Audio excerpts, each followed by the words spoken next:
This picture is from my Metro card when I spent a year abroad in Paris in college in the mid-90s. My friend says I look like a French anarchist, but this is still what I see when I look in the mirror in the morning.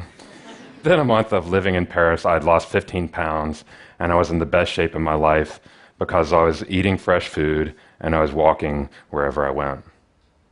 Having grown up in suburban Atlanta, a region built largely by highways and automobiles and with a reputation as the poster child for sprawl, Paris fundamentally changed the way that I understood the construction of the world around me. And I got obsessed with the role of infrastructure, that it's not just the way to move people from point A to point B, it's not just the way to convey water or sewer or energy, but it's the foundation for our economy.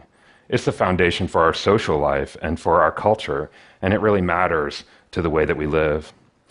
When I came home, I was instantly frustrated, stuck in traffic as I was across the top end of our perimeter highway. Not only was I not moving a muscle, I had no social interaction with the hundreds of thousands of people that were hurtling past me, like me, with their eyes faced forward and their music blaring. I wondered if this was an inevitable outcome, or could we do something about it? Was it possible to transform this condition in Atlanta into the kind of place that I wanted to live in?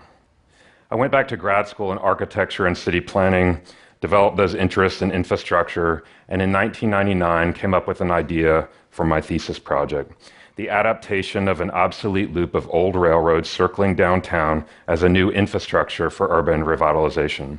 It was just an idea. I never thought that we would actually build it. But I went to work at an architecture firm and eventually talked to my coworkers about it, and they loved the idea. And as we started talking to more people about it, more people wanted to hear about it. In the summer of 2001, we connected with Kathy Woolard, who was soon elected city council president, and we built a citywide vision around this idea, the Atlanta Beltline, as a 22-mile loop of transit and trails and transformation. I was doing 2 and 3 meetings a week for 2.5 years, and so was Kathy and her staff and a handful of volunteers. And together we built this amazing movement of people and ideas. It included community advocates who were used to fighting against things, but found the Atlanta Beltline as something that they could fight for. Developers who saw the opportunity to take advantage of a lot of new growth in the city, and dozens of nonprofit partners who saw their mission at least partly accomplished by this shared vision. Now, usually these groups of people aren't at the same table wanting the same outcome. But there we were, and it was kind of weird, but it was really, really powerful. The people of Atlanta fell in love with a vision that was better than what they saw through their car windshields. And the people of Atlanta made it happen, and I guarantee you we would not be building it otherwise. From the beginning, our coalition was diverse. People of all stripes were part of our story. People on the lower end of the economic spectrum loved it too. They were just afraid that they weren't going to be able to be there when it got built, that they'd be priced out. And we've all heard that kind of story before, right?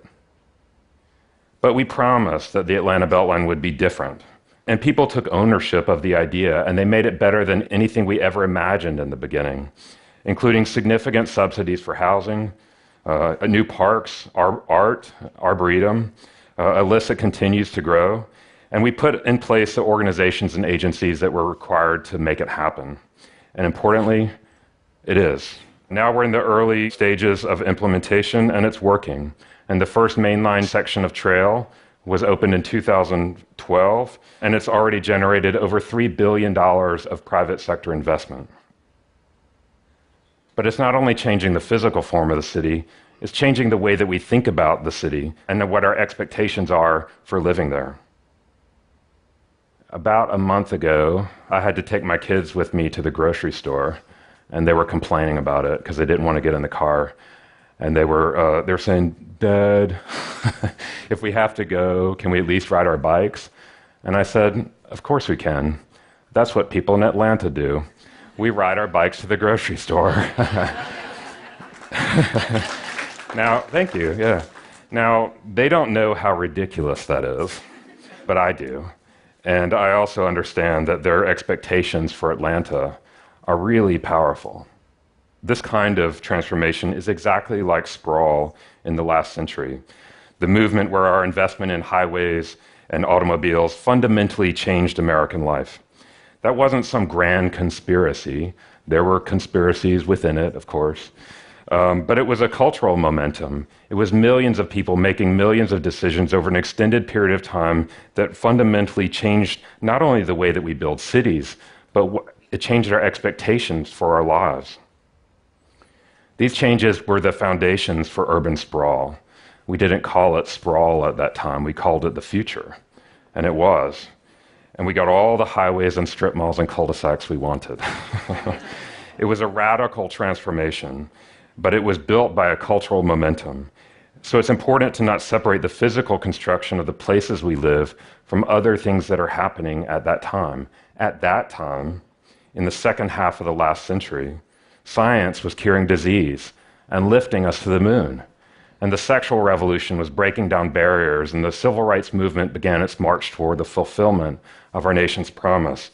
Television, entertainment, food, travel, business, everything was changing. And both the public and private sectors were colluding to give us the lives that we wanted. The Federal Highway Administration, for example, didn't exist before there were highways. Think about it. Of course, today it's important to understand and acknowledge that those benefits accrued to some groups of people and not to others. It was not an equitable cultural momentum. But when we look today in wonder and disgust, maybe, at the metropolis sprawl before us, we wonder if we're stuck. Are we stuck with the legacy of that inequity? Are we stuck with this dystopian traffic hellscape? Are we stuck with rampant urban displacement, with environmental degradation? Are we stuck with social isolation or political polarization? Are these inevitable and permanent outcomes? Or are they the result of our collective cultural decisions that we've made for ourselves? And if they are, can't we change them? What I have learned from our experience in Atlanta is not an anomaly. Similar stories are playing out everywhere, where people are reclaiming not only old railroads, but also degraded urban waterways and obsolete roadways, reinventing all of the infrastructure in their lives. Whether here in New York, or in Houston, or Miami, Detroit, Philadelphia, Seoul, Hong Kong, Singapore, Toronto, and Paris, cities big and small all over the world are reclaiming and reinventing this infrastructure for themselves, including the mother of all catalyst infrastructure projects, the Los Angeles River. The revitalization effort, for which similarly started as a grassroots movement, has developed into a cultural momentum and is now in the early stages of being transformed into some kind of life-affirming infrastructure again. This one with trails and parks and fishing and boating and community revitalization and, of course, water quality and flood control. It's already improving the lives of people. It's already changing the way that the rest of us think about Los Angeles. This is more than just infrastructure. We're building new lives for ourselves. It's a movement that includes local food, urban agriculture, craft beer, and the maker movement, tech and design, all of these things early indicators of a really radical shift in the way that we build cities. We're taking places like this and transforming them into this, and soon this. And this is all exciting and good. We're changing the world for the better. Good for us. And it is awesome, I mean that. But our history of sprawl, and from what we can already see with these catalyst projects today, we know and must remember that big changes like this don't usually benefit everyone. The market forces unleashed by this cultural momentum often include the seemingly unstoppable and inevitable cycle of rising taxes, prices, and rents. This is urgent. If we care, we have to stand up and speak out. This should be a call to action, because the answer can't be to not improve communities. You know, the answer can't be to not build parks and transit and grocery stores. The answer can't be to hold communities down just to keep them affordable. But we do have to follow through with and address the financial realities that we're facing. This is hard, and it won't happen on its own. We can do it, and I'm committed to this goal in Atlanta, to sticking up again for people who made it possible in the first place. We can't call it a success without them. I certainly can't, because the people that I made commitments to all those years weren't abstract populations. They're my friends and neighbors. They're people that I love. So even though it started as my graduate thesis and I'm working hard for 16 years with thousands of people to help make this thing come to life, I know and believe that who the Beltline is being built for is just as important as whether it's built at all. Not just in Atlanta, but locally and globally, we have to understand this accountability to the people whose lives we're changing. Because this is us. We are the lives we're talking about. These places aren't inevitable. The places we live aren't inevitable. And if we want something different, we just need to speak up. We have to ensure that change comes on our terms. And to do that, we have to participate actively in the process of shaping change. Thank you.